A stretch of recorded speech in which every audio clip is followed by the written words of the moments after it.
এই তো নাচ গান আঁকা মানে সুন্দর করে ভবিষ্যতের আর্টিস্ট।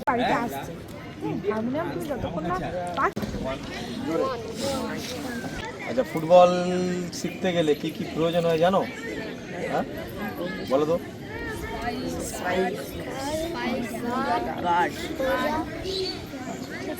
কেন করা হয় এগুলো? সেফটির জন্য। কারেক্ট, সেফটির জন্য সিঙ্গার লাগে। মূলত একজন প্লেয়ার হতে গেলে প্রথম থেকে শুরু করলে গ্রাফিক লেভেল মানে বাচ্চা থেকে মানে তোমাদের বয়স থেকে শুরু করলে তাদের লাগে প্যান্ট, জার্সি, সক্স, সিঙ্গার, বুট মানে যেটাকে তোমরা স্পাইক বলো, ঠিক আছে? ফুটবল খেলাটা মূলত একটা আবেগ। তোমরা ভালোবেসেই এসছো বেসিক্যালি, কারণ তোমরা ফুটবল পাড়ায় খেলেছো। অনেকে ধাপাস বলও খেলে মনে হয়, তাই তো? এই নরম বল ধাপাস বল খেলো তো, সেখান থেকেও ফুটবলের উৎসাহটা বাড়ে। তো ফুটবল খেলাটা মূলত আসতে গেলে ভালোবাসা থাকতে হবে ফুটবলের প্রতি। যদি না ভালোবাসা থাকে ফুটবলটা তুমি শিখতে পারবে না, ঠিক আছে? যদি মনে করো যে স্যার আছে নাকি এসো ফুটবলে এসো, জোর করে এসো, জোর করে আসতে কিন্তু হবে না। তোমাদের ভালোবাসা থাকতে হবে। আর ফুটবল যদি তুমি ভালো করে শেখো, ভালো জায়গায় তো যাবেই। আর সবচেয়ে বড় জিনিস যেটা পাবে সেটা হচ্ছে মানুষের কাছে ভালো মন পাবে। মানে তুমি নিজের ইমেজ ক্রিয়েট করতে পারবে, মানুষ তোমাকে জানবে, বুঝবে, চিনবে। তোমাদের একটা জিনিস বলা হয়েছে যে কোন প্লেয়ারকে বেশি পছন্দ করো, তুমি দেখবে রোনাল্ডোর কথা সবার মনে থাকবে ফুটবলে। ক্রিকেটের কোনো প্লেয়ারকে মনে পড়বে, অ্যাথলেট যারা আছে তাদের কোনো বড় প্লেয়ারকে মনে পড়বে, কারণ প্লেয়ারদেরকে সবাই চেনে। তারা একটা জায়গায় এমন একটা জায়গায় তৈরি করে, ক্রিয়েট করে, যেখানে প্রত্যেকটা মানুষ সেই জায়গাটা সেই প্লেয়ারকে চেনে। বোঝা গেল? আর ফুটবল খেলতে গেলে যেটা লাগবে সেটা হচ্ছে, অনেকে ভাবে যে আমি আজকে ঘুমাতে ভাবে যে আমি আজকে 10টা গোল করবো, স্বপ্ন। সেটাকে মাঠে অনেকে ইউটিলাইজ করে। কিন্তু আবার এটাও ঠিক যে তোমরা শুধু জিম করে আর স্বপ্ন দেখে জীবনে প্লেয়ার হতে পারবে না। ধরো তুমি জিম করে বডি করছো আর স্বপ্ন দেখছো আমি বাইচুংয়ের মধ্যে 10টা গোল করবো, প্লেয়ার হতে পারবে না। প্লেয়ার হতে গেলে কি থাকতে হবে তাহলে? তাগিদ। তাগিদ মানে বোঝো? মাঠে আসার তাগিদ। তোমাকে মাঠে আসতে হবে, প্র্যাকটিস করতে হবে, খেলতে হবে, দেন তারপর তুমি একটা জায়গায় গেইন করবে। তোমাদের যা বয়স দেখতে পাচ্ছি সব কিসে বড় মোটামুটি। তো এই বয়সে একটা ক্যাম্প কলকাতার বিভিন্ন জায়গায়, বিভিন্ন ক্যাম্পগুলো, বিভিন্ন ক্লাবে এই ধরনের বাচ্চাগুলোকে নিয়ে থাকে। তো আমি আশাবাদী যদি তোমরা আমার সঙ্গ দাও, আমার সঙ্গে থাকো, যদি ভালো খেলো, তো আমি তোমাদেরকে কলকাতায়ও নিয়ে যাওয়ার চিন্তাভাবনাও আছে। এই তো নাচ গান আঁকা আবৃত্তিতে তাহলে এই সৌরভ, ঠিক আছে, সৌরভ পাল, ইনি হচ্ছেন নাচের জন্যে, হ্যাঁ। তারপরে এটা মানে আমাদের ম্যাম হচ্ছে ওই গানের জন্যে। আর তারপরে ওই যে দাদা আসছে উনি হচ্ছেন মানে সলিল পাল, উনি হচ্ছেন ওই কিসের জন্য, ওটা ড্রয়িংয়ের জন্য আর আবৃত্তির জন্য থাকবে না। তাহলে তোমরা সেই রকমভাবে যে যার সঙ্গে কোনো বিষয় থাকলে, প্রশ্ন করার থাকলে ওনাদের কাছে জেনে নেবেন, আর ওনারা ওনাদের ব্যাপারটা তোমাদের সাথে ডিসকাস করে নিচ্ছে, ঠিক আছে? কী করে সব মানে বৃহস্পতিবার দিন থেকে শুরু হয়ে যাচ্ছে, তোমরা কীভাবে প্রস্তুত হবে তার আগে থেকে সেটা ওনাদের সাথে আলোচনা করে নাও, ঠিক আছে? আচ্ছা, একটা মাঠের ফুটবল মাঠে স্টপার লাইন থাকে, 3টা পার্ট থাকে তো। স্টপার লাইন, মাঝ মাঠ, স্ট্রাইকার লাইন, ঠিক আছে? 2টো স্টপার, দুদিকে 2টো সাইড ব্যাক। একজন সাইড ব্যাক খেলে, ডান দিকে যারা খেলে তাদেরকে কী বলা হয়? Right side back. লেফটে যারা খেলে তাদেরকে বলা হয় লেফট, মানে কি বাঁ দিক, রাইট মানে ডান দিক।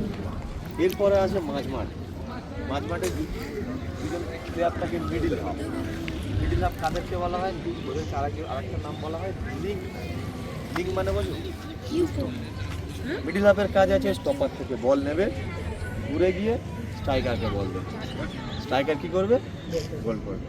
আবার ওরও কাজ আছে, মানে একবার ডিফেন্সেও নামবে, একবার স্ট্রাইকারও হয়ে যাবে। মানে ওর কাজ সবচেয়ে বেশি গুরুত্বপূর্ণ। একটা টিম যখন ম্যাচ জেতে বা হারে, তার মেন প্রথমেই জিজ্ঞেস করবে যে বিশেষজ্ঞ ভালো ফুটবল খেলা বোঝে, সে প্রথমে জিজ্ঞাসা করবে তোমাদের মাঝমাঠ তাহলে ভালো খেলেছে। যদি একটা টিম জেতে, স্ট্রাইকার গোল করলেও বলবে তোমার মাঝমাঠ তাহলে ভালো খেলেছে। যদি বলে যে ম্যাচ হেরে গেছে, বলবো মাঝমাঠ তাহলে খারাপ খেলেছে। তো মাঝমাঠের ওপর ডিপেন্ড করে থাকে পুরো টিমটা। ও কারণ স্টপার থেকে বল নেয়, নিয়ে ফরওয়ার্ডকে সাপ্লাই করে, আর ফরওয়ার্ড খেলবে দুজন। যদি আমি 4-4-2 ফরমেশনে করি, দুজন স্ট্রাইকার তাদের কাজ থেকে গোল করা, ওইখানে থেকে স্ট্রাইকার আসবে। বাড়িতে আসছে হারমোনিয়াম তুমি যতক্ষণ না পাচ্ছ কিনতে, ততক্ষণ বা জোগাড় করতে পারছো, ততক্ষণে তুমি মোবাইলে অ্যাপটা তোমরা ডাউনলোড করে নিলে, আমি বলে দেবো সেইভাবে মোবাইলে ওটা চালিয়ে তুমি যখন রেয়াজ করবে ওটা চালিয়ে আস্তে আস্তে সারেগামা করবে, যেমন আমি বলে দিই, ঠিক আছে? তারপরে বাড়িতে একটু বলবে যদি আমাকে বাজিয়ে শিখতে হয় তাহলে আমাকে একটা ইনস্ট্রুমেন্ট লাগবে, হারমোনিয়াম লাগবে। যেমন যারা নাচ শিখবে তারা কি কিনবে বলো তো? ড্রেস কেনার আগে কি কিনবে? ঘুমুর। তাহলে ঘুমুর না হলে একটা ছন্দটা তারা বুঝতে পারবে, তাই তো? ঠিক সেরকম যারা আঁকা শিখবে তারা কি কিনবে? প্রথমে কি কিনবে? ড্রয়িং খাতা, রঙেরও আগে কি কিনবে? পেন্সিল, তাই তো? তারপরে আস্তে আস্তে রঙ।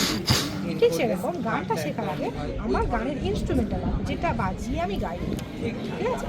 তাহলে সবাই কি আগে দরকার? একটা হারমোনিয়াম মাস্ট দরকার যদি আমি বাজিয়ে শিখতে চাই।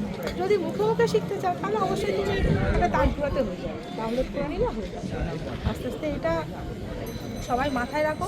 আর যখন আমরা আস্তে আস্তে শুরুটা করি, হ্যাঁ, শুরু করার পরে আস্তে আস্তে আমরা যখন এগোবো তখন আস্তে আস্তে ওগুলো হয়ে যাবে। এক্ষুনি আমাকে দরকার এটা না হলে আমার হবে না, এরকমটা আগে আমরা শুরু করি, শিখি, তারপরে আস্তে আস্তে হারমোনিয়ামটা একটু জোগাড় করতে হবে, সেটা বাড়িতে সবাই, হ্যাঁ, সেকেন্ড হ্যান্ড হলেও হবে, কোনো অসুবিধার কিছু নেই, কিন্তু ওটা আস্তে আস্তে তোমরা করে নিতে পারবে।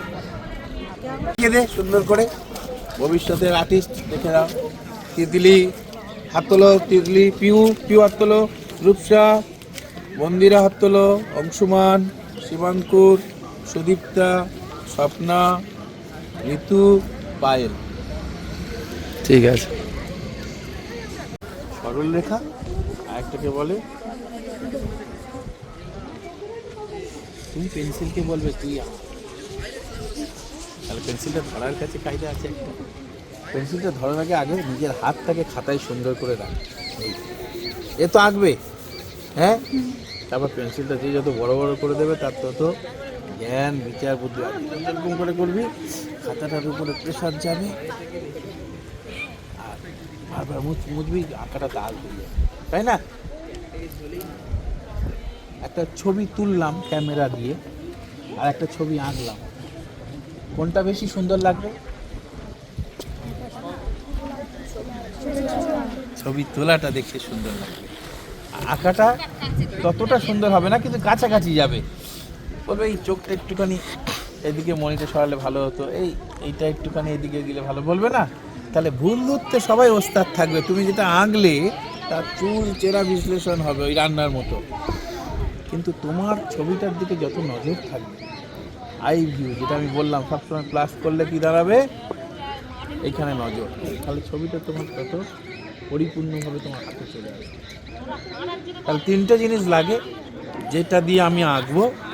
একটা খাতা, আর্ট পেপার সবাই নিয়ে আসবে, যে খাতা কিনবে না, আর্ট পেপার। একটা দিস্তার খাতা ভালো পাওয়া যায়, দিস্তার পেজ। এই আর্ট পেপারে যদি আমি প্র্যাকটিস করাই, এটা দাম বেশি, 30-40 টাকা করে দাম নেবে। আর ওই খাতাগুলো নিলে 20 টাকা করে খাতা দাম নেবে। বড় বড় যে দিস্তার কাগজ পাওয়া যায় না, প্রত্যেকে একটা করে রাখবি, পেন্সিল স্কেচের জন্য লাগবে। অঙ্কের যেমন খাতা হয়, প্রত্যেকের একটা লম্বা খাতা থাকবে, ছোট খাতা নিবি না, বোঝা গেল? একটা বোর্ড রাখবি প্রত্যেকে, করবি পেন্সিল মাস্ট। পরের দিনকে পেন্সিল স্কেচ শেখাবো বৃহস্পতিবার। আর প্রথমে কি বলেছিলাম, ভুলভাল হবে, তার জন্য একটা অপশনটা রাখা, ঠিক আছে? এই যে বল দেখতে পাচ্ছ, এটা হচ্ছে তোমাদের এই বল ইন্টারন্যাশনাল টিম। যদি তোমরা যদি ভবিষ্যতে একটা বড় প্লেয়ার হও, তোমাদেরকে যেটাকে টিভির পর্দায় রোহিত শর্মা, বিরাট কোহলি, সচিন তেন্ডুলকর যে টিভির পর্দায় দেখায়, খেলা এমন একটা জিনিস, এই খেলা থেকে পুরো পৃথিবীর লোক তোমাকে চিনবে। তাহলে তোমরা কি খেলাটা আনন্দের সাথে করবে, কেরিয়ার সাথে করবে, নাকি বন্ধু বান্ধবের সঙ্গে সময় নষ্ট করে? এই যে আজকে তোমরা এই টাইমে বাড়িতে থাকলে, কেউ হয়তো স্কুলে গেল না বা টিউশন পড়তে গেল না, এটা কি করছে, বাড়িতে বসে বন্ধুদের সঙ্গে মোবাইলে গেম খেলছে, সময় নষ্ট করছে।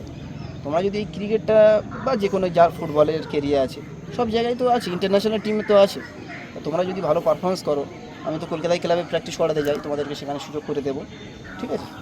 এখান থেকে তৈরি করে নেই, আমি কলকাতায় ক্লাবে সুবিধা যাই, তোমরা যদি ওখান থেকে ভালো প্লেয়ার হও, তোমরা রঞ্জি খেলবে, ঈশ্বর যদি চাই তোমার ভবিষ্যতে তোমরা ইন্ডিয়া টিমেও খেলবে, বলা যায় না, গ্রামের ছেলে উঠে যেতে পারে। এই বলটার নাম প্রত্যেকে জানো কি বল বলে? ডিউস বলে, আবার লেদার বলে, কী বলে না থাকবে তো? এটা আমরা গ্রামেতে শুনে আছি, ডিউস টিভি থেকে দেখি না বলটা, মানে হেলমেট পরে থাকে, হাতে পায়ে প্যাড পরে থাকে, পেটি গার্ড পরে থাকে, এইগুলো তোমরা সবাই কিনতে হবে, কেন এই বল খেলা যাবে, ঠিক আছে? তোমরা প্রত্যেকে হাতে করে দেখো, হাতে ওয়েটটা নাও, দেখো দেখো কিছুক্ষণ দেখো, ওয়েট করে দেখো, ওই বলেই তোমরা ম্যাচ খেলো। তবে শুরু থেকে তোমাদের ওই বলেই দেওয়া হবে না, কিছু কিছু নতুন বল, যে নরম বল দিয়ে তোমাকে প্র্যাকটিস করে ওটা গ্রিপ করতে হবে, এটা হচ্ছে ডিউস, ঠিক আছে? এই বলগুলো এক একটা বলের দাম আছে, সেইগুলো গার্জেনদের সঙ্গে কথা বলে নেবো। তোমরা একটু বলগুলো দেখে নাও। ডান্স করতে গেলে আমি কথক, ওটা নিয়েই আমার সব কিছু, ওটার উপরেই আমার সব। আর কথকের অল ওভার তোমরা যদি চাও, আর এটা হচ্ছে টাইপ অফ এমন একটা ডান্স, আমাদের ভারতবর্ষে 8-9 রকমের ডান্স ফর্ম আছে। কথক, কথাকলি, কুচিপুড়ি, মণিপুরি, ভারতনাট্যম, মোহিনীঅট্টম এবং ওড়িশি। এই যে 8টা ডান্স ফর্ম, এই 8টা ডান্স ফর্ম মানে এগুলো হচ্ছে এমন একটা আর্ট ফর্ম, এগুলো যদি তোমরা যদি শেখো আর কি, শেখানো আর কি, মানে তোমরা একদম হিপ হপ বলো, সালসা বলো, মানে যে কোনো ডান্স ফর্ম মানে অ্যাবজর্ব করতে অসুবিধা।